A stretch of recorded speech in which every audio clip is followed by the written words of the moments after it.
Hi, today I am playing with tea bags again, and I thought I would show you how I made these little scrolls. And it wasn't that I set out actually to make scrolls to start with, it was more that I was trying to figure out some different ways I could do something with quotes, and the scrolls just sort of came into being. So let's get started. So I gathered some things from the studio. I grabbed some tea bags, some of my quotes, some of my painted papers, and some sticks because I was going to need something to roll the scrolls up on. And that was where I decided to just start playing around. I had only made one prototype beforehand. And this is going to be pretty self-explanatory as I'm going through this, so I will just continue to ramble along. I will pop up with something helpful if I see it happen there on the screen. But mostly I wanted to talk about mistakes today, about making mistakes and continuing to pick ourselves up and put ourselves out there. Did a couple of them this week.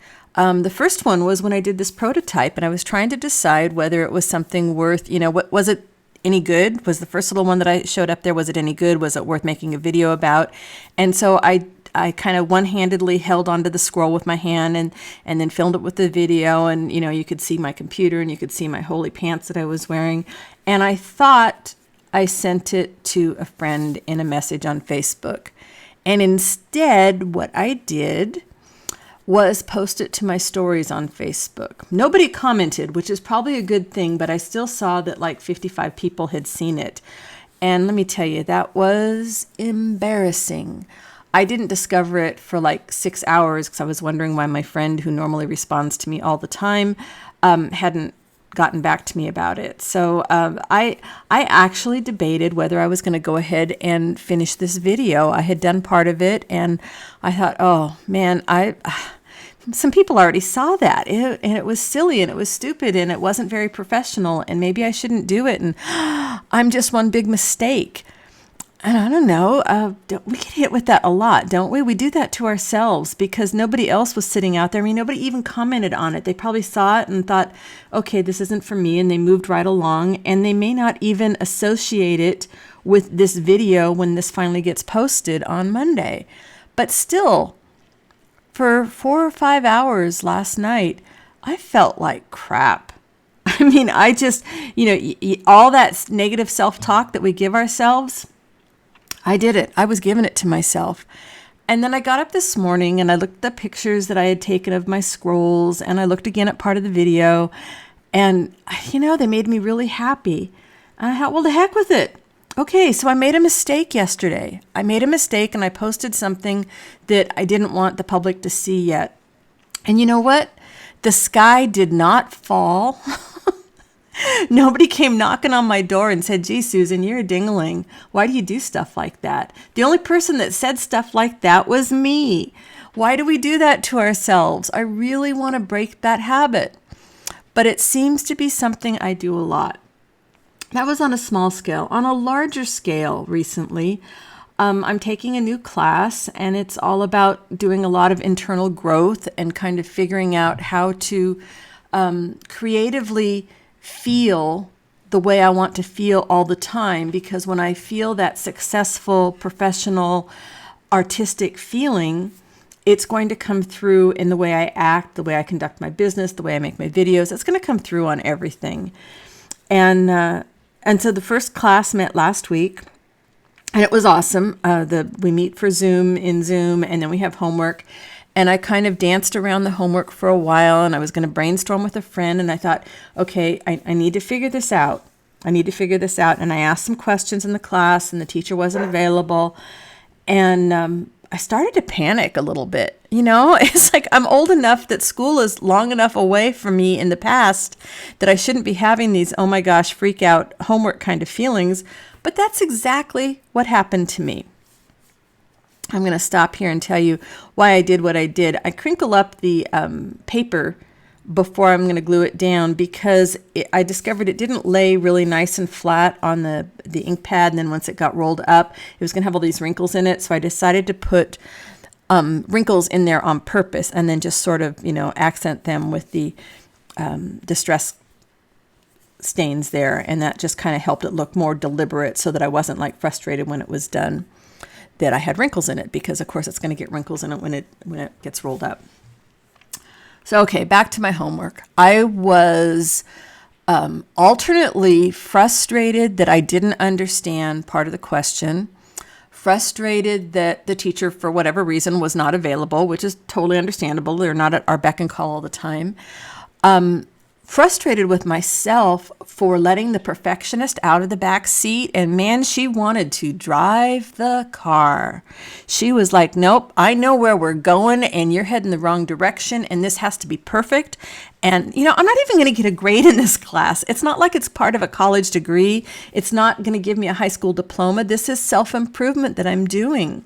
So for a couple days, I did nothing. I just kind of danced around the paperwork and said, nope, not going to do it.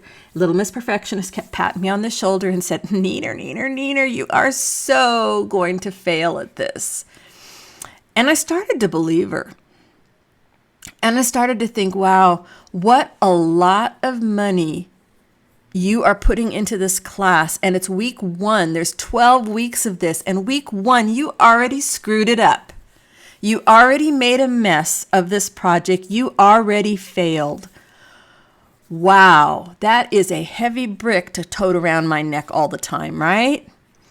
And I didn't cry. That's progress for me. I did not cry. I did not go whining to one of my friends, even though I told her I was going to.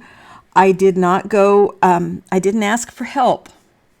I didn't understand completely what the problem was. But I went ahead and tackled the situation, tackled the homework. It wasn't a situation, it was homework. And there were certain questions that we were supposed to answer, and I went through it.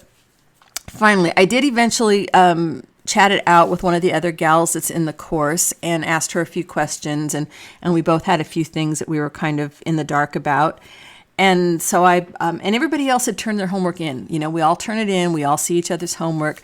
So the other people had all turned them in. And here's Susan, late to the party. I'm not late. I didn't miss the deadline. It was still in before it was due. But I was dragging my feet. And then I sat down and I did the work. And I started really digging deep into the questions and setting some goals and setting some key results and really feeling like I had a handle on this. I knew where I was going. Boy, this was going to be awesome. And one of my favorite things that we do with this instructor is that we write a future letter. And we write a future letter as though the class is done. We have achieved everything that we hope to achieve in the class, and we write this letter. And I wrote this letter, and man, I felt good. I mean, Little Miss Perfectionist, she wasn't in the back seat. She was in the trunk of the car. She was not going anywhere with me because I had nailed it. So I turned it in. I had 7 pages because, once a writer, always a writer.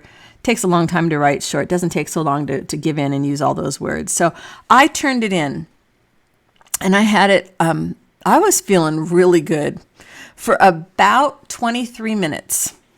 That's how long it took until I went back to my email, and lo and behold, the teacher had time, and he had taken a look at the question, and he had answered my question, only to let me know I did it wrong. I made a mistake. I did not answer the questions the way we were supposed to. I didn't pick up things that he had said with the initial Zoom call. I didn't pick up things in the homework. I didn't even pick up things that I saw in the other people's homeworks that had been turned in ahead of mine. I had once again made a big fail. And let me tell you, even though I was in the front seat and I was driving, I could hear Little Miss Perfectionist in the trunk, and she was snickering and laughing. And she probably had tears rolling down her face because she was laughing so hard at how I thought I had done it right. And I had messed it all up. But you know what? I still didn't cry. I didn't break down. I didn't completely fall apart. I did kick myself in the backside just a few times because, that's what I do. Oh, I did. I felt bad. And then even when, he's like, oh, don't worry about it. We'll go over it in the class. It's not a big deal. We'll work this stuff out. And I still felt a little bad. And then I realized I felt good. I reread my letter. I reread the homework. And I thought, even if I had completely muffed this, and even if when he explains it in the next class and tries to help me understand it, maybe my brain still is not going to make that connection. Even if all of that makes no sense to me whatsoever, I got tremendous value out of doing that exercise my own way. It was okay to mess up. And, just like before with the little video, nobody came knocking at the door and said, Susan, you messed up the homework. Susan, you didn't do the assignment right. Susan, you're a failure. Nobody said that to me. Little Miss Perfectionist, I grabbed a dirty, stinky sock and I stuffed it in her mouth and told her she could just be quiet now. And if she could be quiet, she could sit in the back seat. But I was not going to bring her up front with me. I didn't even care if she could see out the window. Because what was important was that I claimed my work. I did it. And I didn't do it the way anybody was expecting me to. And that was okay because I learned a lot. So I guess, what I wanted to say today to all of you, you might be taking a look at this video and say you're going to make some scrolls and you're going to do it differently. You could, instead of using tea bags, you could use paper, you could use fabric. Roxanne Evans Stout has some wonderful scrolls and blessing sticks and things that she does with fabric and stitching them all together, and she glues them together. Makes me think of Tracy Fox and her stick project that she did recently. I forgot what she called them. Dream sticks or wish sticks. I think they were wish sticks. So you could take a look at my project. You could take a look at Tracy's project. You could take a look at anybody's project and say, wow, I'm going to do it. And I'm going to do it my way. It's going to be different. And maybe it's going to look amazing. And maybe it's going to look completely different. And maybe it's not going to look the way you wanted it to look. But as long as you do it your way, that's all that matters. And as long as you're having a good time while you're doing it, that's all that matters. Unless somebody's hired you to do something and have it turned out a certain way because they're going to pay you money for it, don't be so hard on yourself. And I say that to me, right? Don't be so hard on yourself, Susan. You learned something. You learned a lot of some things. And I'm going to learn more in the class when we discuss things. But our art is a reflection of us. It's a reflection of all the skills that we have learned and the skills we are trying to learn. It's an expression of our creativity and the way we try new things. We don't want to create something that looks like everybody else's. You want to create something that is uniquely yours, and that's what's going to make it shine. It's what's going to make you stand out from everybody else in the crowd. If you want something that looks like everybody else's, then, go down to the department store, some kind of department store that's worldwide available, and we can all buy the exact same thing and we can all look exactly the same. That's not why we make art. We make art so that we can share a bit of our personality, a bit of our love, a bit of the things that get us excited. When you buy a piece of art from me, you know that my love of my garden, love of nature, is going to be in that work somewhere. Even if it isn't, threads that I have dyed from plants in my garden, or twigs, scrolls made from twigs that I've gathered in my garden. You know me. You watch my channel. You know me. You know a lot about the things that I get excited about. And that energy is the energy that you see right now, stitching, this little twig to this little tea bag. Crooked wonky stitches. We love crooked wonky stitches. I'm watching it now and I'm thinking there's a couple other ways I'll probably do these when I do them again. It's okay. Don't watch these videos and think, I need to do it exactly like she did it, because you're not going to do it exactly like I did it. You're not going to do it exactly like 100 other videos that you've watched. You shouldn't want to do it like everybody else's videos. Take that inspiration and say, whoa, okay, she did this with a tea bag and some painted papers and some fabric and some printed words. Well, what if I put the painted papers as the scroll? Now, my painted papers that I'm using are parchment paper that have been painted with India ink, and most of them are, the painted papers are with India ink, sometimes with alcohol inks, but usually with India ink. So maybe you're going to take and make the scrolls the painted paper, and maybe you're going to not put quotes on it whatsoever. Maybe you're going to put a picture. Maybe you're going to make it a snippet roll. I just really today have just really been thinking about mistakes, because we're all our own worst enemies. We all beat ourselves up for things that we should not beat ourselves up about.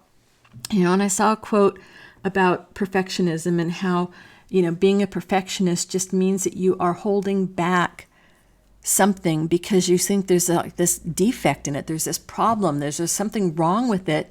And you're the only person that can see it. The rest of the world can't see it.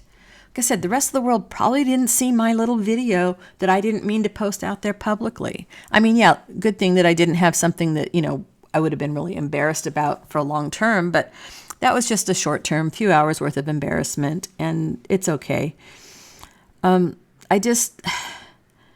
don't know. I talk to so many people about their creative spirits and how they're dampened by well-meaning or not so well-meaning parents or loved ones or even children or former teachers, people that don't embrace the fact that we are all creative and don't appreciate each person's unique creative abilities. And they become afraid to create. And I don't want you to be afraid to create. I want you to be, inspired to create. I want you to be so inspired to create your unique type of art that you're not going to hear any of those voices in your head. And some of us have voices we've been carrying around for 50 or 60 years. I know I do. And, most of the time I can turn the volume down. Sometimes it's hard.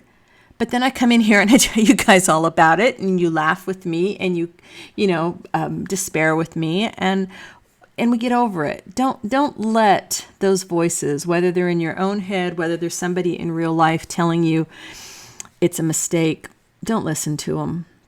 Because chances are, unless you're performing brain surgery, and you brought a screwdriver into the operating room, and you probably don't need one of those, you're probably not going to make a mistake. You're just going to do something a little differently. And gosh, don't we get excited when we watch a video, or you're flipping through Pinterest, or, you're watching TV and you see something that it may not be unique in the world, but you've never seen it before. I never saw them put paint together like that. Oh, they sewed paper. They took paper and they put it in the sewing machine. Remember the first time you saw something like that?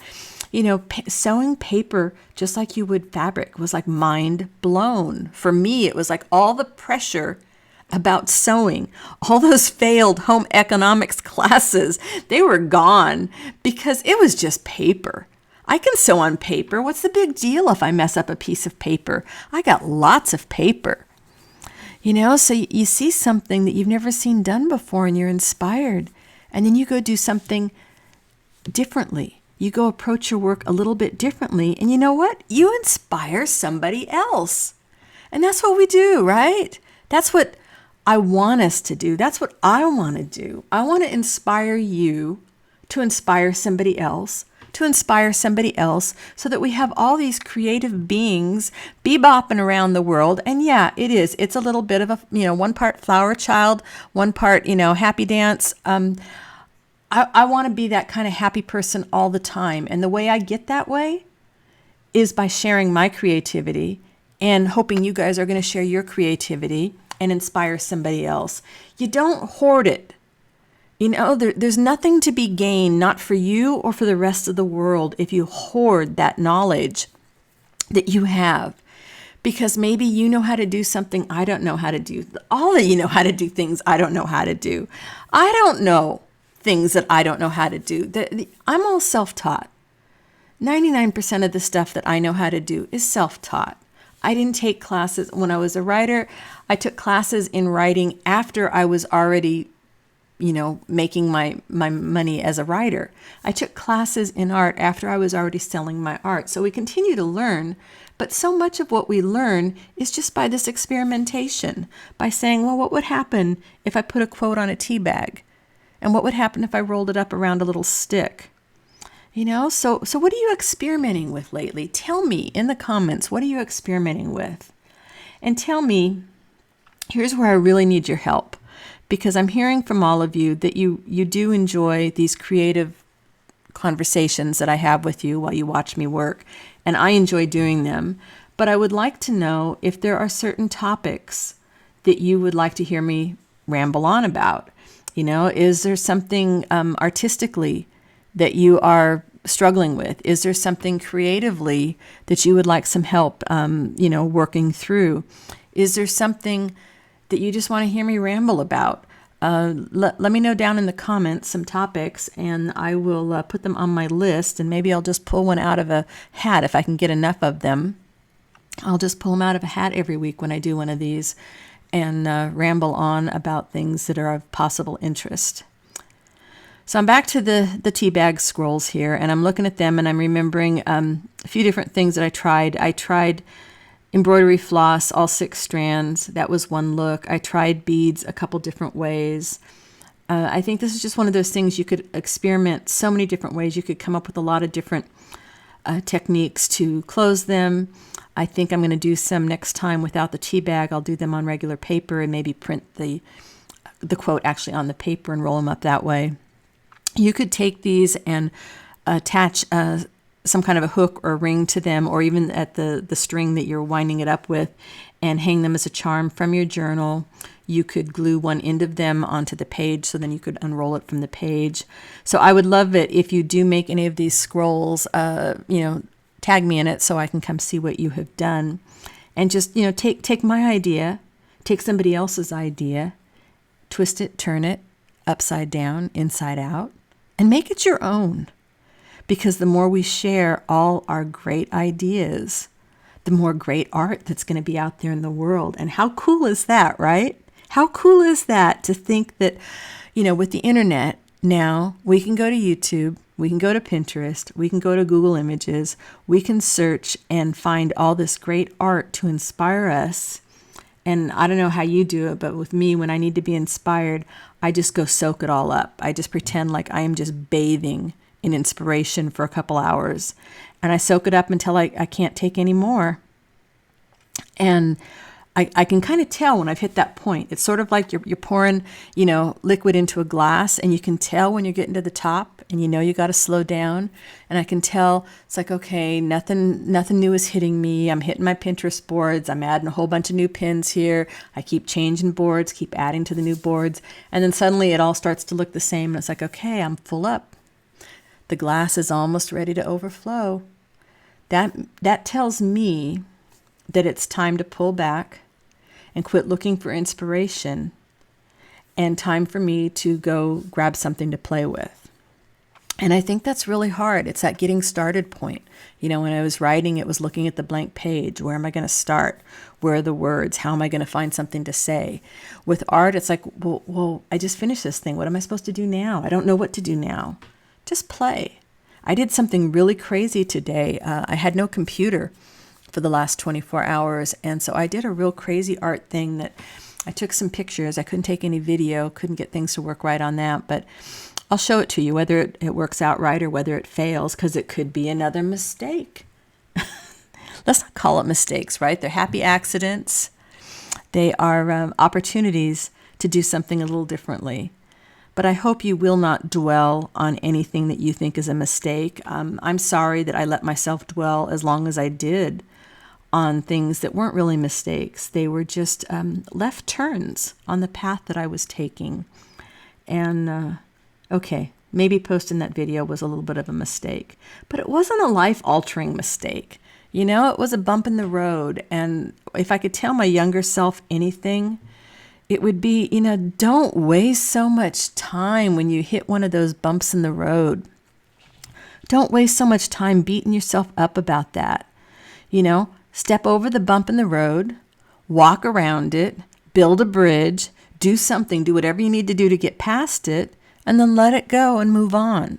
So that there is that joy in getting older and knowing that you don't have to let yourself spend so much time in that bump in the road, and you can move forward and, do something fun. Give into your creative self rather than sitting down and crying because you hit a bump in the road. Because that's what I used to do. And man, there's no payoff in that. It's like playing the compare game. You know, if you sit down and cry when you hit a bump in the road, there's no payoff. I mean, you're not going to win, and you're not going to be happy no matter what. So better just to get past the bump in the road. Like me trying to get the thread through this. I thought I cut this part out of the video. Guess I didn't. But it's not a mistake. It's an opportunity for me to ramble just a little bit longer and let you know that, we get past it all. We need to focus on the things that bring us joy. And what brings me joy is being able to share these videos with you. And I did never, ever thought I was going to get that kind of joy out of sharing videos. I really want to say thank you to all of you that support me with your kind words. Thanks for joining the Facebook group. There is a link down in the description box if you would like to join us over there with Poppiness and Friends. Thanks for visiting my Etsy shop. Thanks for, most of all, for the kind words, not just to me, but that you give to one another, because that's all I want. I want us all to give those kind words to each other and lift each other up, because we are stronger together. We are so much stronger together. And when we do that, that creative energy starts to swirl around us, We find that we're seeking out more creative outlets. We are seeking out people that either we can help or they can help us, and we're, joining energies. It's when my kids used to play Little League, we used to tell them you play up or down to the level of the other team. And if you're playing, they'd say, oh, we don't want to play those guys because they're so good. It was like the best team in the league. We don't want to play them. They're so good. Those are the best teams to play because they make you try harder.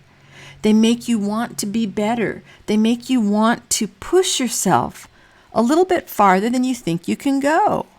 I mean, that's what I do when I watch an artist doing something that I haven't developed those skills yet. I get so excited. I mean, there's that awe. There's like, whoa, how did they manage that? And then there's that excitement that says, ooh, I want to try.